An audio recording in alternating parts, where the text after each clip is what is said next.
Good morning, everybody. Welcome. It's a pleasure for us to welcome you to this webinar. Thanking, of course, the amability and generosity of the global law firm, DLA Piper, that's here with us today. We will address a topic of growing relevance and deep implications for Mexico's financial sector. The potential designation of cartels as transnational criminal organizations, or even as foreign terrorist organizations by the US government. This conversation is not only relevant, but absolutely urgent, given the current context.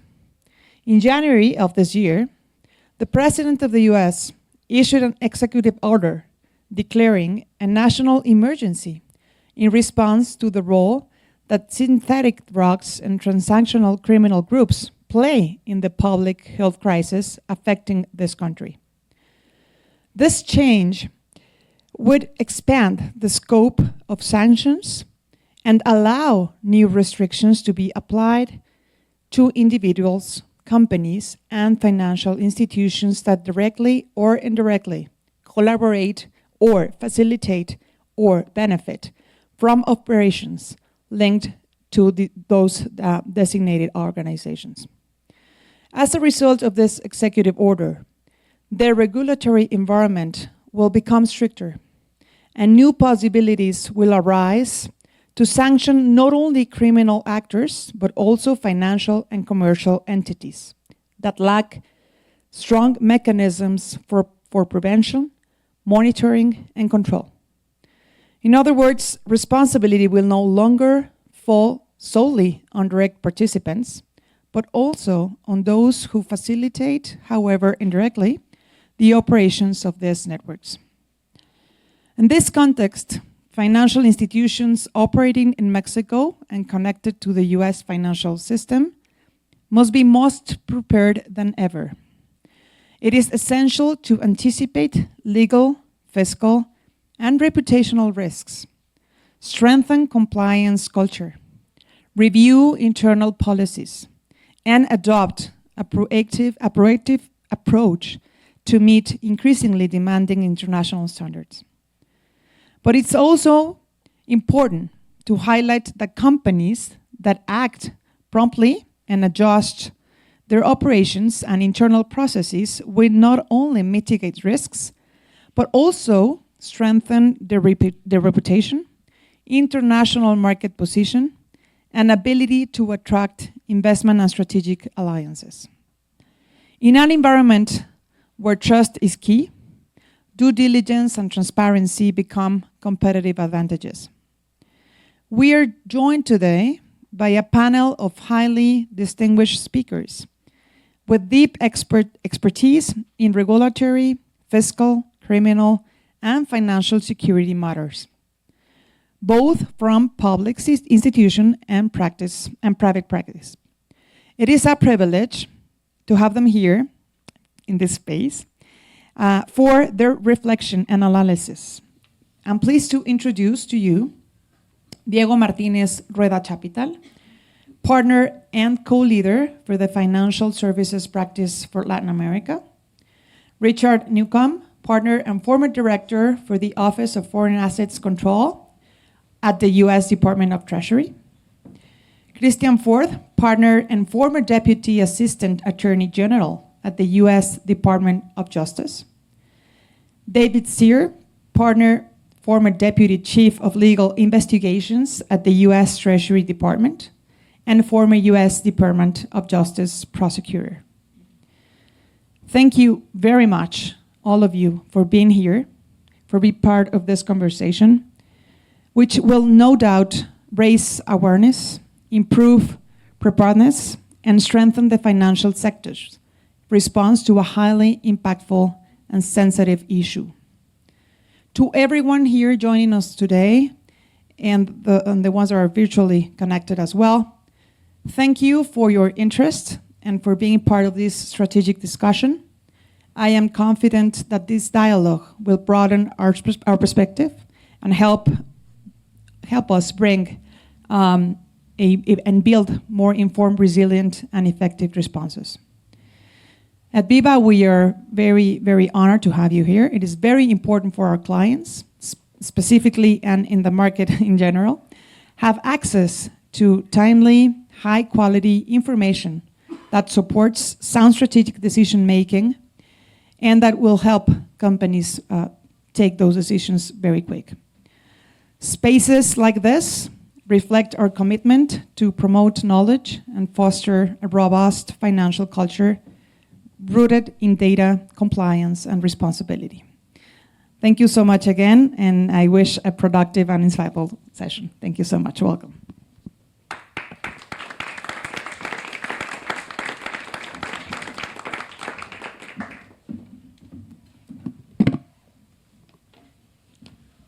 Thank you all. Thank you, Maria, for this welcome. Thank you for joining us at this important event. As you doubt have no seen, there are many changes coming out of the US since the new president took office in January, just around 2 months ago. For companies in Mexico and Latin America, or even with supply chains through the area, they may not be more important and timely development than the administration goal for the total elimination of drug cartels. In February, designation 8 cartels as foreign terrorists, as well as all the compliance and potential enforcement challenges that come along with it.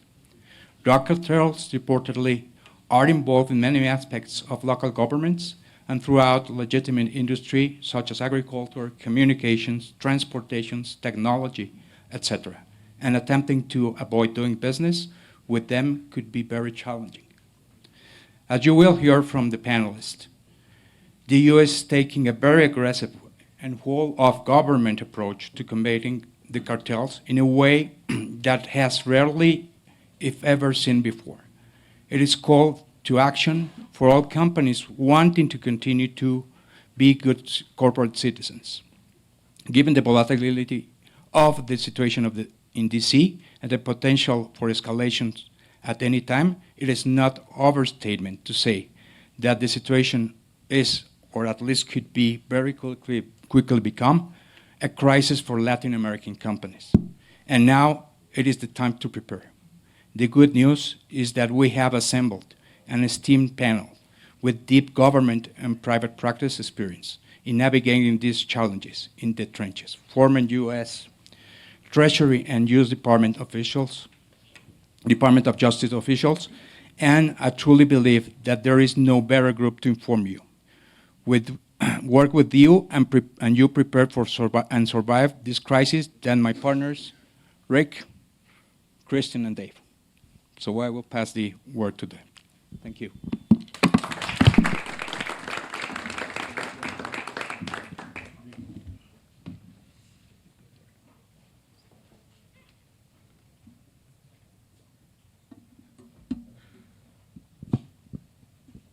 Rick, go ahead. Yes, thank you. As indicated, President executed Executive Order 14157 on January 20th, his first day in office. And it stated, it is the policy of the United States to ensure the total elimination of these organizations' presence in the United States and their ability to threaten the territory, safety, security of the United States through their extraterritorial command and control structures. The CEO did not define cartels and are only referred to, quote, international cartels and other organizations. This description on its face appears broader than the traditional designation of drug cartels. The U.S. on the same day, in February 2025, announced the designations of 8 Latin American drug organizations, as listed in the chart. Now, greater due diligence is needed by the banking industry and its customers and suppliers to focus on know your customer, know your customer's customer. That applies to both you and your customers down the supply chain. Who are you making payments to and on whose behalf? You need to understand the supply chain for the customer and the supply chain for the customer's customer, because all are relevant in the analysis of who is providing material assistance to the cartels. This requires a need to look carefully at the outset at the OFAC framework for sanctions compliance as a first order of business. And the first recommendation is a solid risk assessment, understanding what the focus needs to be of your efforts. For example, where you and your customer do business, what location, the risk at that particular location, and understanding what the prevailing risk is within that particular region. That is where the cartel is known to operate, in what businesses, and what is the particular crime problem in the area. And this risk assessment for those financial institutions and companies that operate in more than one region, this risk assessment is necessary as the regions differ. Equally important in developing a compliance program is senior management commitment. And this is through tone at the top. What the CEO or the chairman of the company says to all of its employees. All of its employees are in this together. The tone at the top is critical. If the boss tells you what to do, then you know what to do as employees. Adequate resources also need to be developed to deal with these particular issues. This requires experienced sanctions compliance officers and internal controls that they can rely on, so they are applying the internal controls of the financial institution or of the company to ensure that what is required is in fact being done. This culture of compliance for business throughout each supplier in the supply chain, and an assurance that there are sufficient internal controls and follow up through auditors, training of personnel becomes absolutely important. It's critical that this applies across the supply chain to each customer that you make payments on behalf of. An example of a grain trader operating, say, in a country in the Middle East needs to know who he's selling grain to, and needs to know then who's distributing it to what buyers. And those buyers are having it milled, and they're selling that then to bakers. Clear down to this level is going to be required. When you tell that to the head of the grain company, they say, oh, this is not possible. But by getting the staff together, they're able to figure out a way to make it work, and it works in the situation involving Iran, for example. Next slide. There are unique challenges here. And in certain portions of Mexico, the cartels functions as quasi-governmental entities and control nearly all aspects of the society. So being aware of the use of shell and front companies, layering, trade-based transactions, over-invoicing, under-invoicing, and all other means of exploiting know your customer gaps. These gaps have been utilized by money laundering organizations from China, for example. There's also insider threats, and be always confident that you're not willfully blind to the risk that's out there. And this risk goes to all companies in Latin America who the bank provides services. This includes, in particular, U.S. companies. As we indicated, cartels are not defined, and those 8 that are currently listed are probably going to be expanded as this program expands. And the focus can be on human trafficking, contraband smuggling, transportation, construction. Each cartel, as we indicated, is a state within the state. Banks have always been the front line of defense, but now they're not the only party out on this front line. There are so many companies that are integrated into this effort with significant operations in Mexico. And again, I state there are a lot of U.S. companies that are involved and need to pay close attention. And close cooperation between the financial community, the business community, and the governments of Mexico and the United States. As an example, in 1999, while I was director of the Office of Foreign Assets Control, the U.S. government passed the Foreign Narcotics Kingpin Trafficking Act, where the President of the United States, on at least an annual basis, would designate cartels operating around the world, and then OFAC would be left explaining and who these cartels were using for their operations and who was providing material support to the cartels. When this was initiated, the government of Mexico called and asked for OFAC to come and work with it in Mexico, and this included meetings with the Attorney General of Mexico, the Foreign Minister of Mexico, the Finance Minister, and the Trade Ministers, all working together, and it became an extraordinarily successful program. That kind of coordination with the business community and the government is needed here as well. Cartels are diversified in all aspects of the society and economy, and the extra risk to all companies throughout Central and South America. And if afoul of these regulations, companies, banks could be de-risked by banks in the U.S., meaning that U.S. correspondent accounts could be terminated. Banks could be de-risked, meaning banks quite literally could be out of business if the enforcement problem becomes too great through the use of U.S. secondary sanctions.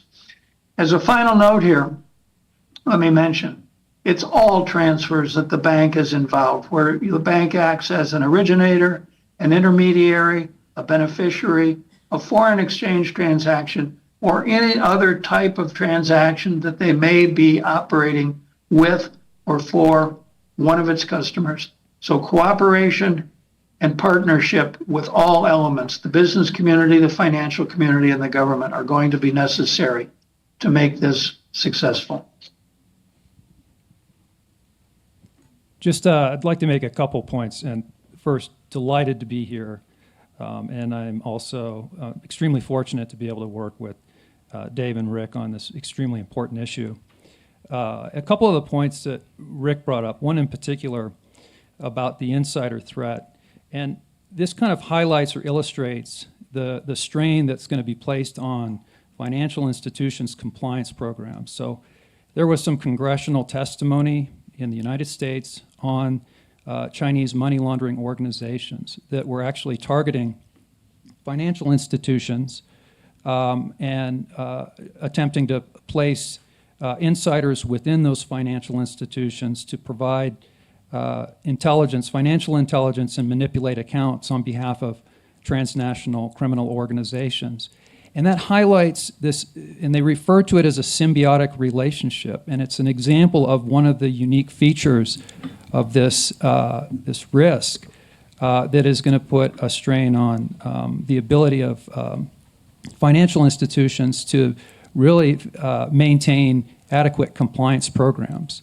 Those are all, from the U.S. perspective, supposed to be risk-based, and insider threats maybe aren't as prevalent in other industries or in other situations.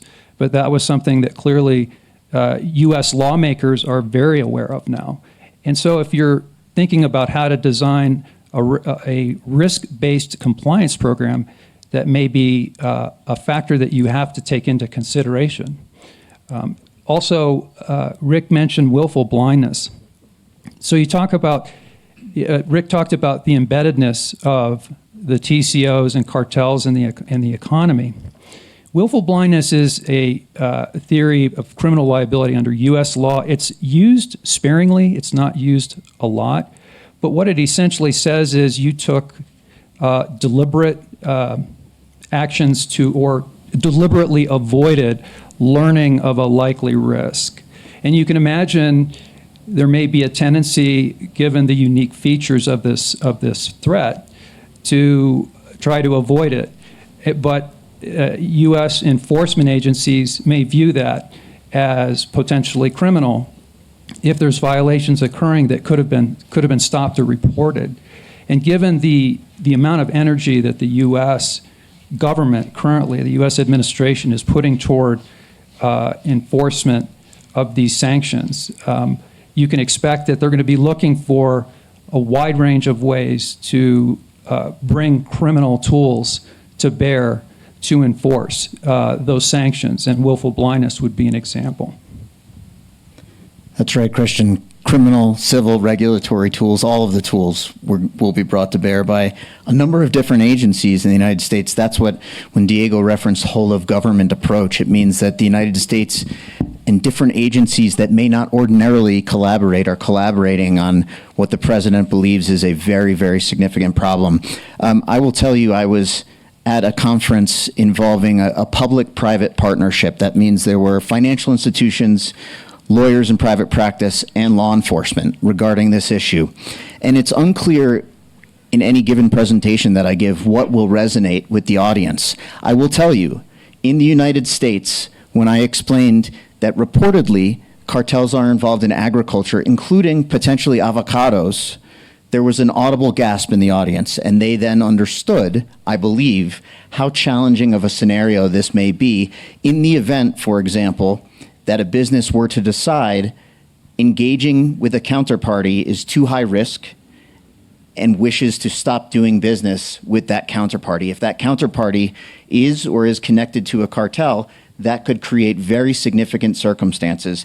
That is one of the reasons why we're here today, to talk about the concept of public-private partnerships and some unique solutions that I think we can propose.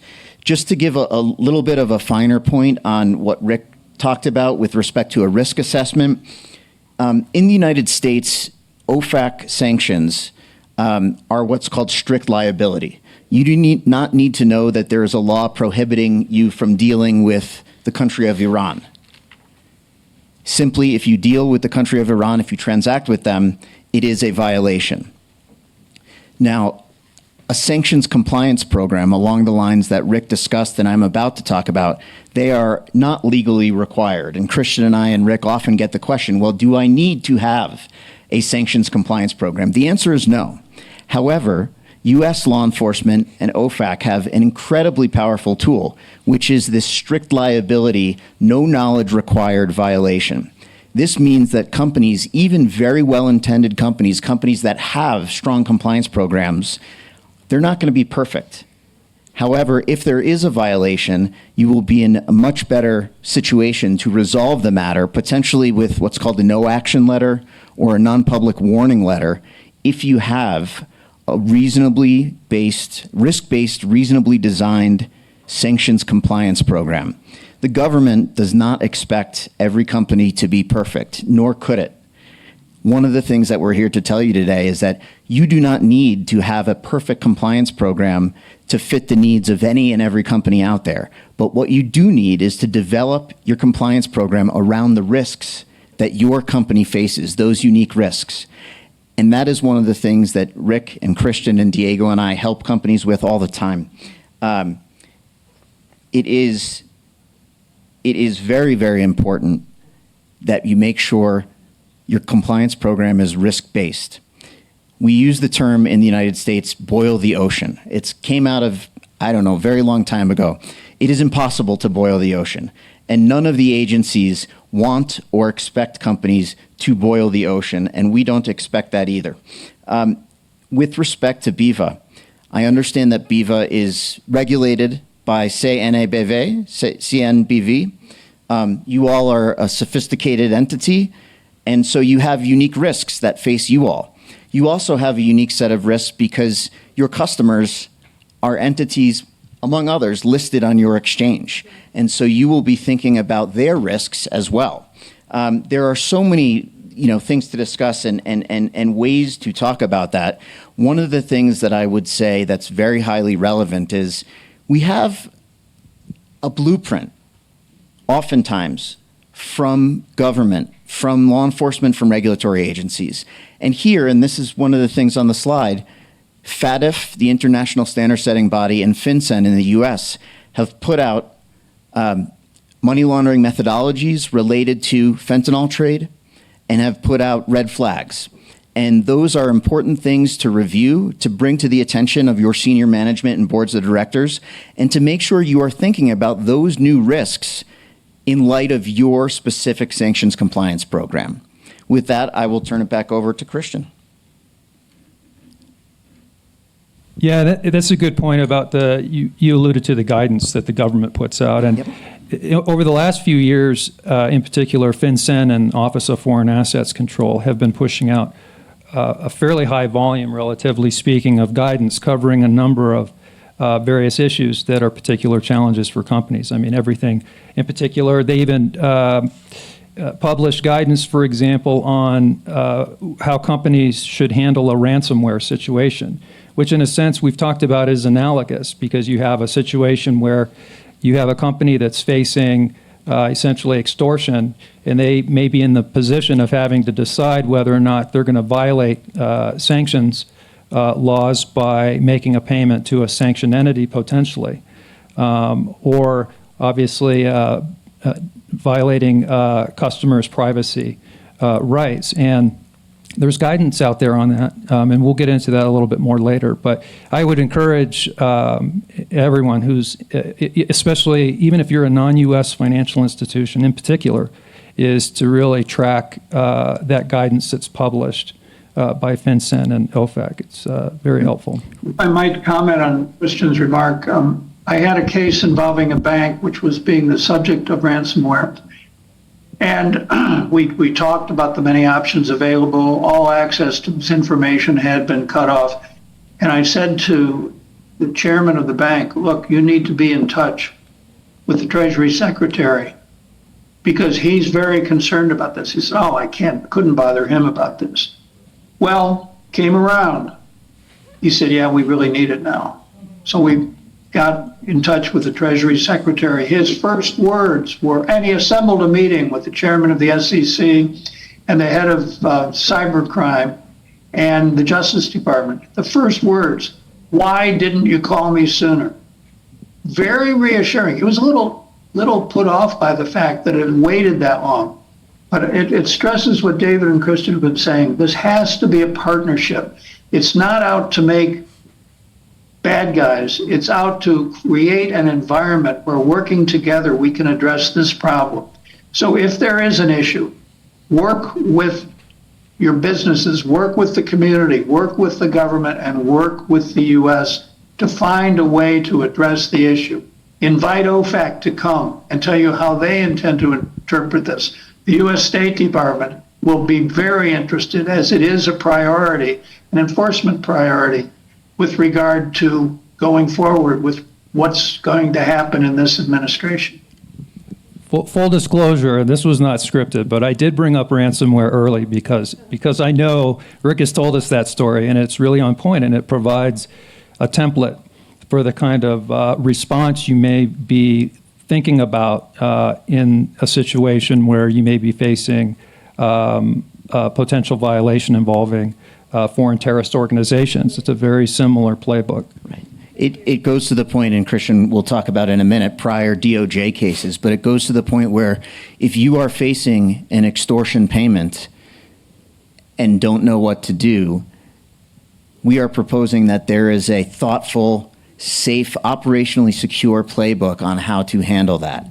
Because the precedent cases, as Christian will explain, companies that have paid so-called protection payments, they have not gotten the benefit of the doubt, particularly if they pay these payments over a period of time.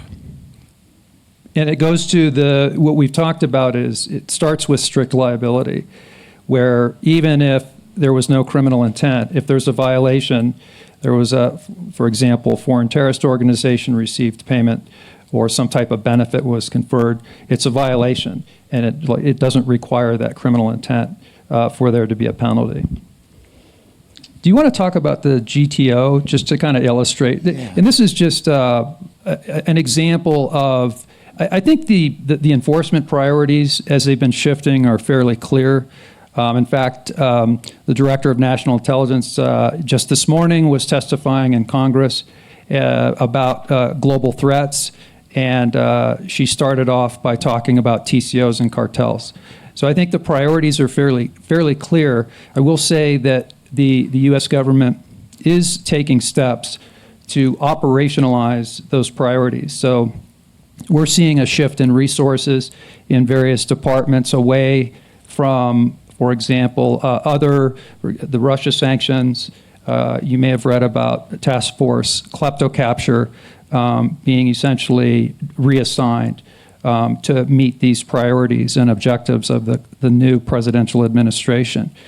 So there's clearly inertia, and there's resources, and there's commitment to follow through with these new priorities. And I think the GTO is an example of this holistic approach that they're taking to enforce these sanctions. Yeah, that's right. And we're also seeing, just to add to your point, we're also seeing more and more companies, transportation companies included in China, that may be both laundering funds and providing supplies, precursor chemicals, petroleum, manufacturing equipment to Mexico, to the cartels. Those have started to get designated more and more recently. So the geographic targeting order, this was issued by the Financial Crimes Enforcement Network. It's an agency that operates like URL's Financial Intelligence Agency, Financial Gathering Agency. They're also a regulator. It was about a week or two ago, and they said, we are changing the rules with respect to if you are a money services business, so Casas de Cambio, Western Union, etc., and you are located in one of 30 zip codes along the southwest border, we are changing the threshold, the reporting dollar amount threshold. What once was $10,000, which is 200,000 pesos perhaps, goes down to $200. Now you can imagine for money services businesses, often operating through a kiosk, through an ATM, this is going to be challenging to operationalize. But on top of that, they will now have to collect identification and verify the identification of anyone who wants to transact $200 or more. And I have spoken to clients. This is a huge challenge, and depending on how much revenue is derived from a particular kiosk in a zip code, clients, industry may decide to stop doing business in that zip code. Now, one wonders, there are more than 30 zip codes with MSBs on the southwest border. So what's really going on here? And one thought that has been going around, it is not classified or private, is that this may be a little bit of a ruse or a false flag, as they say in the intelligence community. If you make it so difficult to transact to an amount of $200, many people, particularly those that want to send funds that are illicit, will just go to other avenues. And so the thinking is that the Treasury Department may have worked with the intelligence community to set up this false flag, not necessarily to harm the MSBs in the 30 districts, but to track where the funds flow go after that. Back to you, Christian.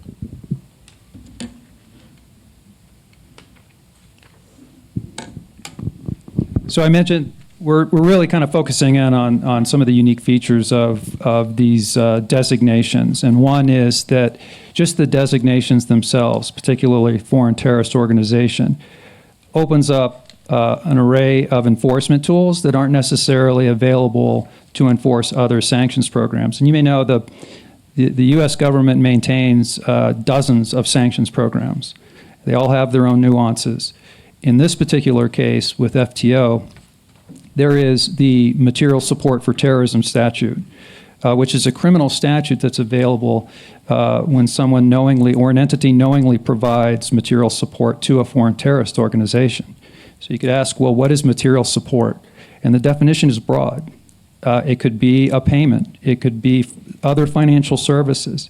It could be just services in general. It's a very broad definition.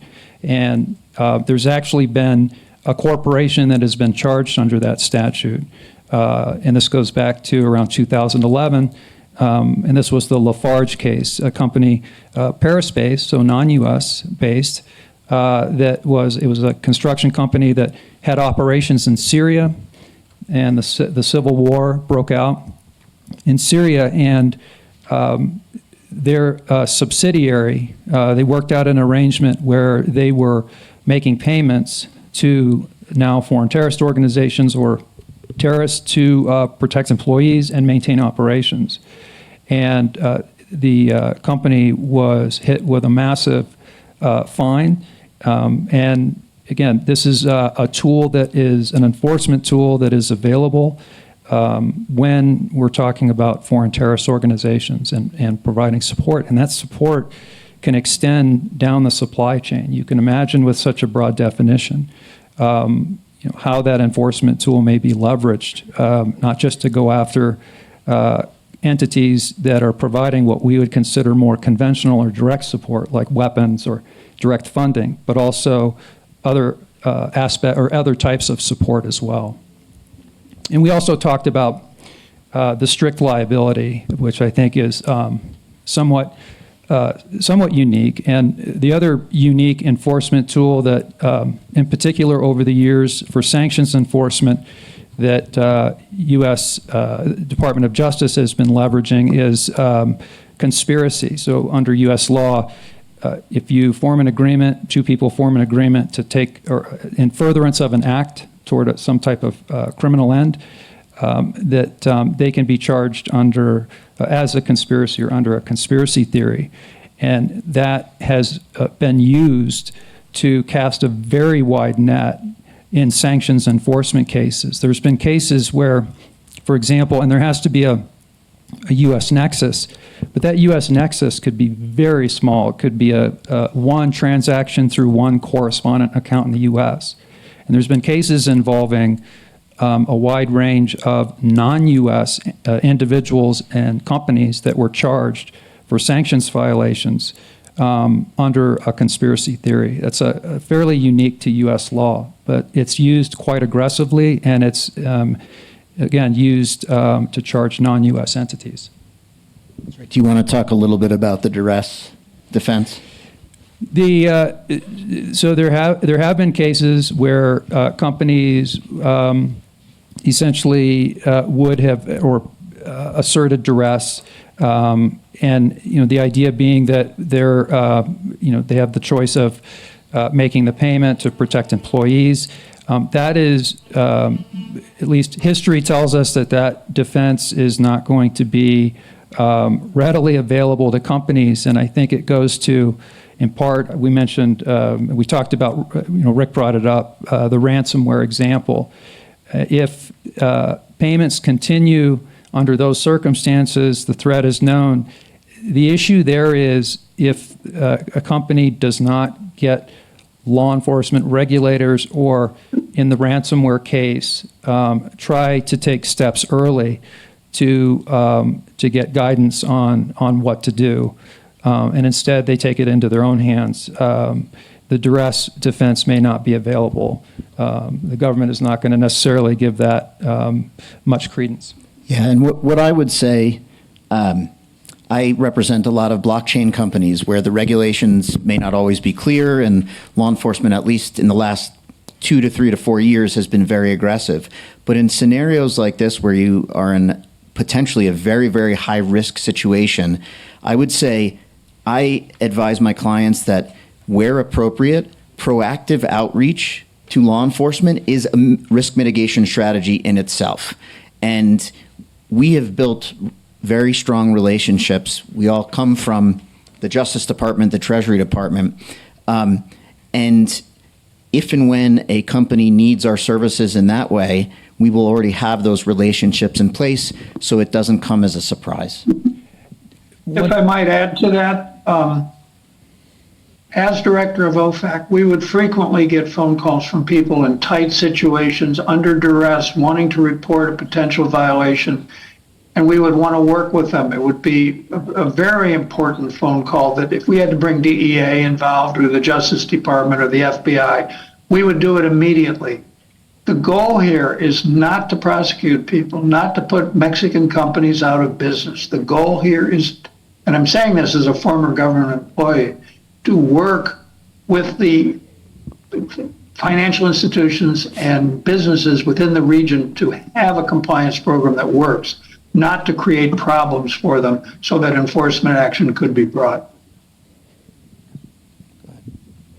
I was going to ask you about the Bank Secrecy Act. Instead of going into the details of Wachovia, I was going to ask you about how the government may be leveraging the compliance requirements under the Bank Secrecy Act as well to enforce sanctions, because sanctions almost always involve some element of money laundering. Yeah, that's right. An AML compliance program in many respects is very similar to a sanctions compliance program. You have some additional bells and whistles. I don't know if sanctions, you look directly at politically exposed persons. You typically do for AML. But just like Christian said, this concept of extraterritorial jurisdiction, there have been a number of cases against both U.S. but primarily non-U.S. financial institutions where the jurisdiction comes in sometimes from a single U.S. dollar-denominated transaction through a U.S. correspondent bank account. In terms of the material support for terrorism statute, there can be jurisdiction if a U.S. email server was used, or even if support for terrorism occurred outside of the United States and the person who supported terrorism comes into the United States. The jurisdiction is incredibly broad, and there are case after case after case of large banks, again, U.S. and non-U.S., having very significant penalties for Bank Secrecy Act violations. And in each of those cases, over the last 12 to 15 years, some of the things that Rick talked about at the outset are the themes that you need to be thinking about, which is your program needs to be adequately resourced. Your program needs to be able to have access to folks in charge at the company, to be able to have a sounding board. And almost without a doubt, when we see large resolutions, one of the big problems is there wasn't adequate resources for the sanctions and AML compliance feature. You want to move on? Yep. So I will just speak very briefly because I see we're running a little short on time. There is another potential exposure here, and I don't know that many banks in Latin America have faced this, but certainly banks that do business and that are in the Middle East have had massive civil litigation filed against them as a result of what's called the Anti-Terrorism Act, or the Justice Against Sponsors of Terrorism Act in the United States. It allows individuals and family members of individuals who have been injured or killed by by acts of a foreign terrorist, to sue in U.S. courts to bring a civil suit. These cases are very, very heavily litigated. They often bring resolutions in the millions and potentially billions of dollars. And the interesting thing, because I represent banks in these cases, some of the same sanctions and AML compliance controls that we're talking about now, those are defenses to allegations that you have, quote, knowingly and substantially assisted a foreign terrorist organization, for example, by providing them with banking services. The more you can show in the litigation that you had thoughtful, risk-based, and reasonably designed compliance controls, and if you became aware that you had an account for a foreign terrorist organization and you took action reasonably quickly after that, that is a very strong defense against these civil allegations as well. Go ahead, Christian. We've already hit on a few of these, and so for the sake of time, I'll just hit on a couple that maybe we didn't cover as extensively. One of the elements of the sanctions enforcement, before we even get to an enforcement action or a penalty or an indictment, is the investigation itself. Those investigations can be extremely lengthy. They can be very broad and burdensome for companies. And what the U.S. has in its advantage when it comes to obtaining information as part of an investigation, particularly, for example, with non-U.S. banks, and I'll get to this in a moment, how to get non-U.S. banks to comply, for example, with a subpoena is ultimately they can go to the court and obtain very high monetary penalties for a bank's or a financial institution's non-compliance, but they can also ultimately limit or restrict their access to the U.S. financial system. So that's the leverage that the U.S. government has, and it gives the U.S. this extraterritorial reach on these investigations.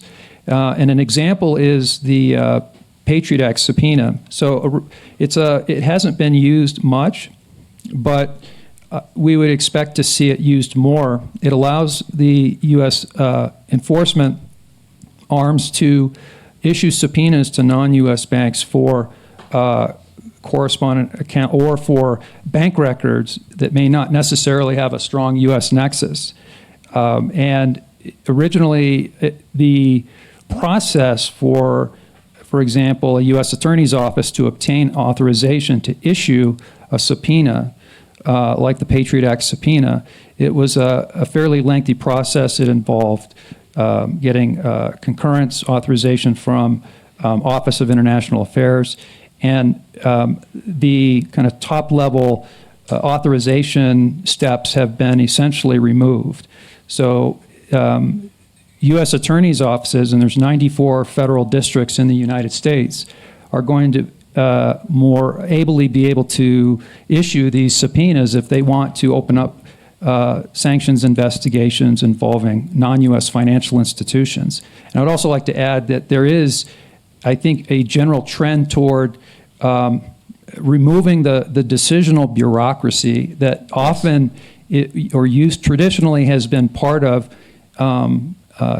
sanctions investigations that touch on foreign policy and national security equities, and that's being reduced. So U.S. attorneys' offices, I think, will have more of an ability to really open up investigations and take some very aggressive investigative steps on their own without necessarily having to run everything through main justice. More frequent and more aggressive because you're not necessarily consulting with the experts within the Justice Department. Rick, I want you to jump in quickly to tell folks, given all of these challenges, what should people do next? What is the next step? And then I'll talk for a minute or two before we have questions about, how DLA can help. Thank you. I hope this briefing has been valuable to all of you in the audience. I think if there's one thing you should do, and I would ask you to do, is when you go back to your office, brief your senior officials, and I mean your CEO, the chairman, and the board of directors about what you've just heard. And I say that because these are the people that are going to be affected. These are the people who can take the steps that are important to take now.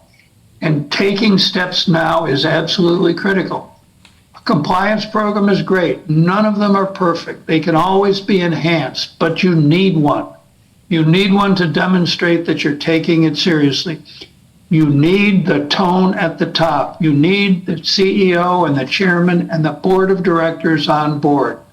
Without that, you are subject to serious risk. With that, you're in there, you're working with the respective government of Mexico, government of US regulators to achieve what I'm sure will be considered a common goal. Bring OFAC down, bring the Justice Department down, get a dialogue going. Working together is going to address and achieve this goal. Thank you. That's great, Rick. And I'll just say, and then we will happily open it up for questions. DLA Piper is a really unique firm. I've only been here 2 years. I think it's a very special place. I came directly from government, as did Christian. We have former government officials like Rick, like Christian, like myself, who have been through crises like this, not quite like this, but similar to this in the past. We continue to have relationships and very productive relationships with folks still in government. We have incredible geographic reach, as Diego knows. We have an office in Mexico City and throughout Latin America. And we regularly counsel clients not only for a proactive advisory, here's how we can help you understand on the ground what your risks are and build up your compliance program, but in emergent situations. I know it may sound strange, but one of the times when I feel the most comfortable, confident, is if and when a client calls me and says, the FBI is at the door, what do I do? And that's born from many years of experience getting calls from law enforcement when I was a prosecutor saying, this and that happened on this operation. What do I do? So with that, thank you all so much. ¿Alguien tiene preguntas?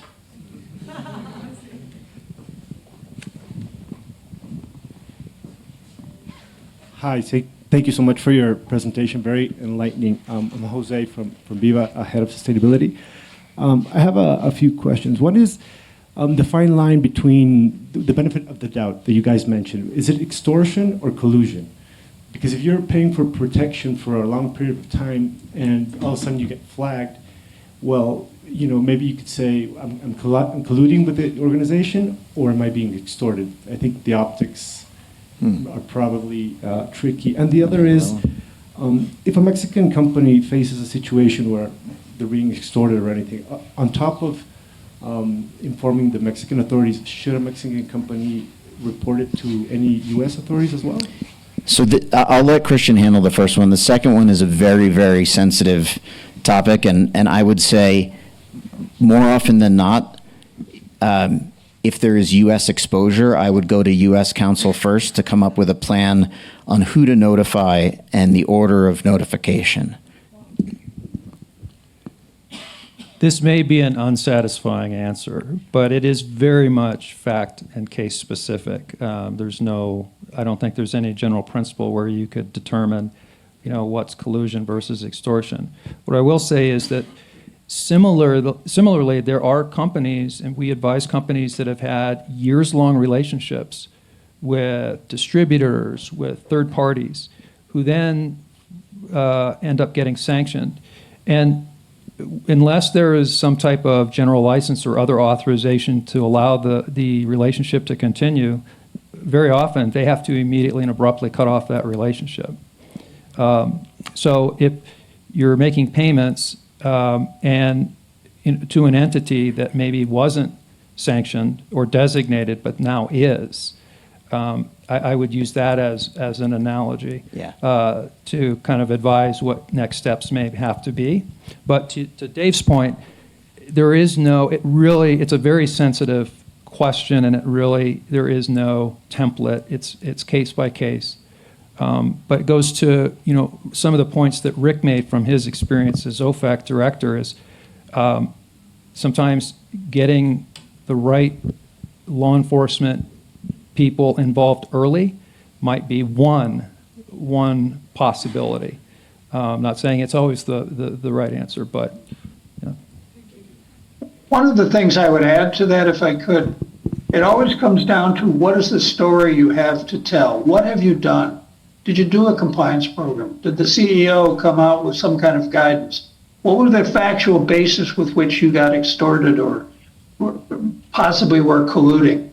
What is your story here? Is it a good story or is it a bad story?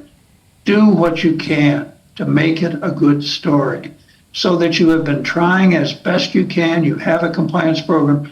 You're doing all the things that anyone would ask, yet this happened. Well, keeping what you do on the good side rather than on the bad side is always the best way to proceed. I said case by case, and Rick gave a much more eloquent answer to your question. So, yeah. Thanks, Rick. We have Thank you. Questions at the Zoom broadcasting. Are there examples from other jurisdictions where financial institutions have been impacted by similar measures? And what lessons could be applied in the Mexican context? The short answer is absolutely. We've not talked a whole lot about individual companies or company names, but I think one key lesson that I would take away from all of this is that there is a company operated in Latin America in or around 2007 and earlier, had been making payments to a terrorist organization. It tried to advance to the DOJ a duress defense, and the DOJ came back and said, we're not buying it because you have made those payments over 50 times and over the course of a year. And this goes to Rick's point. If you're facing a difficult situation like that, I can't promise or guarantee, Rick may be able to, anyone who you inform in the U.S. government is going to say, thank you for coming in, and potentially, why didn't you come sooner? What role do brokerage firms and other market participants play in detecting and preventing risks associated with these designations? And could they face increased regulatory scrutiny? I'm happy to take that. I mean, so I think brokerages in Mexico, as they are in the United States, are regulated. I think that they require anti-money laundering and countering the financing of terrorism controls. Specifically, if you are allowing customers to trade through your platform, as many brokerages do, if you custody customer accounts and customer funds, your obligations, at least in the U.S., are very similar to a bank's obligations, where you need to understand who that customer is. To Rick's point earlier, we are coming to a place where know your customer's customer, which operationally may be difficult, if not impossible, in a brokerage situation, but we are getting closer to that. In fact, in connection with Iran sanctions, the president just directed the Treasury Secretary in the U.S. to consider an official know your customer's customer requirement. So there are many touch points, certainly with anti-money laundering with respect to brokerages. Christian, did you want to jump in? Just that there has, at least, and hopefully you'll agree, and Rick, there's been a trend, certainly in enforcement, and in part because the bad actors are coming up with more complex ways to evade sanctions, which makes it harder for the U.S. government to meet its foreign policy objective using sanctions. And I think given that complexity, there's a propensity for the government to really apply the sanctions more aggressively toward third parties and apply it to third parties and other entities in the supply chain that they're not the direct focus, to try to meet those foreign policy objectives. And it's tough because companies are facing a high cost. It's a burden to meet those compliance requirements if you know that the liability can extend that far downstream. That is. I mean, I'd like to fall back on the idea that OFAC has said that its compliance, guidance, the compliance tools, the controls need to be commercially reasonable, right? So if you have a control that is impossible to implement and still have a business, one would hope that the argument, well, this was not commercially reasonable, would win out. But Christian, I agree with you. The potential for an entity being sanctioned by the U.S., not even prosecuted under anti-money laundering, under IEPA, that is probably the biggest hammer that the U.S. government has now.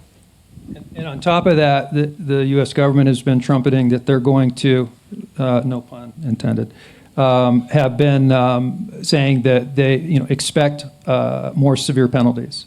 And they've actually been saying that for 2, 3 years at least. So the prior administration, the enforcement agencies were saying the same thing. But there have been some very high penalties in some of the more recent sanctions settlements. If I might here, make no mistake, probably the worst sanction, David mentioned this, the worst sanction there is to become blacklisted. Yeah, you're done. If you're blacklisted, you are out of business.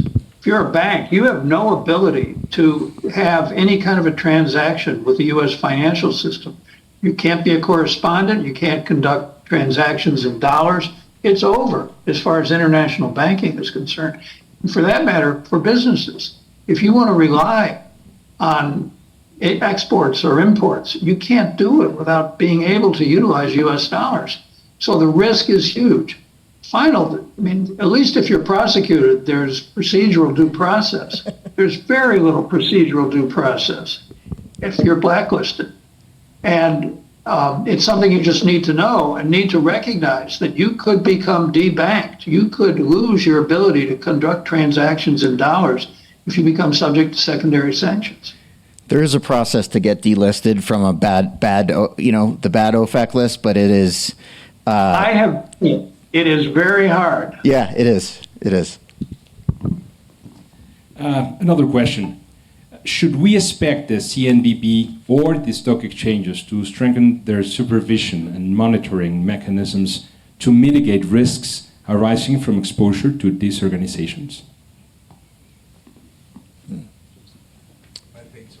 Yeah, go ahead, Diego. Yeah. It's a better question for you. I think so. Actually,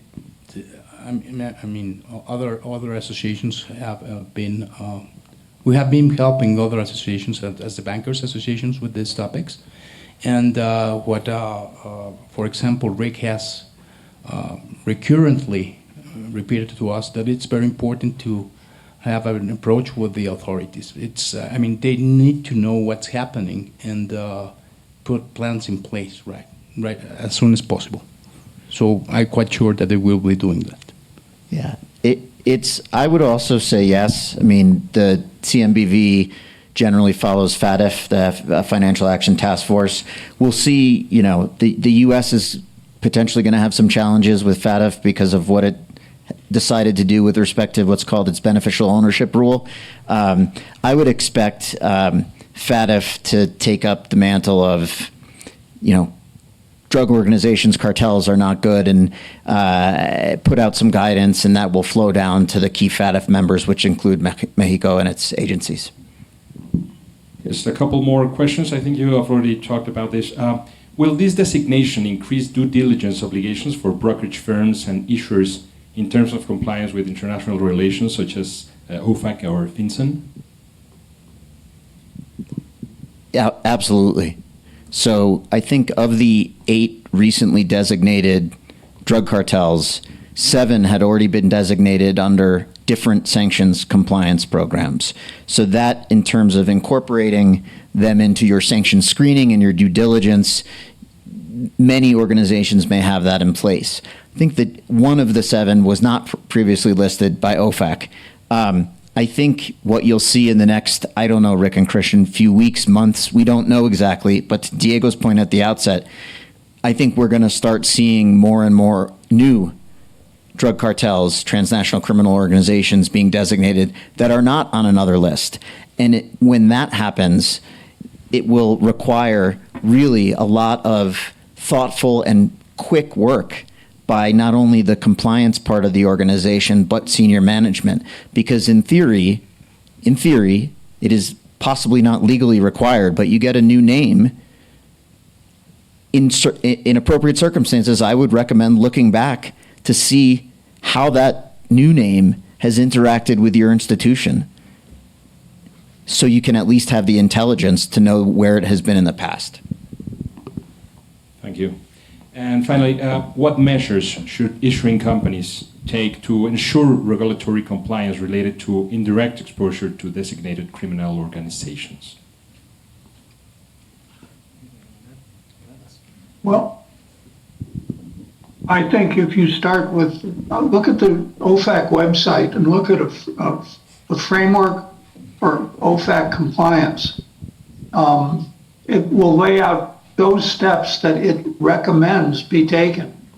And by addressing that thoroughly and thoughtfully, I think you've gone a long way to covering yourself in terms of any of these risks that might be facing you going down the road. Yeah, so for listed companies, meaning any company that trades on a stock exchange, the first thing I might do is understand your touch points to the United States. I would guess that there are touch points to the United States, and once you pass that threshold, frankly, even if you don't pass that threshold, looking at the OFAC guidance is going to be very, very well advised. And on that OFAC guidance on compliance, which has been out since 2019, OFAC will routinely cite that in its enforcement settlements that it publishes on its website. To broadcast to the market, you need to know this.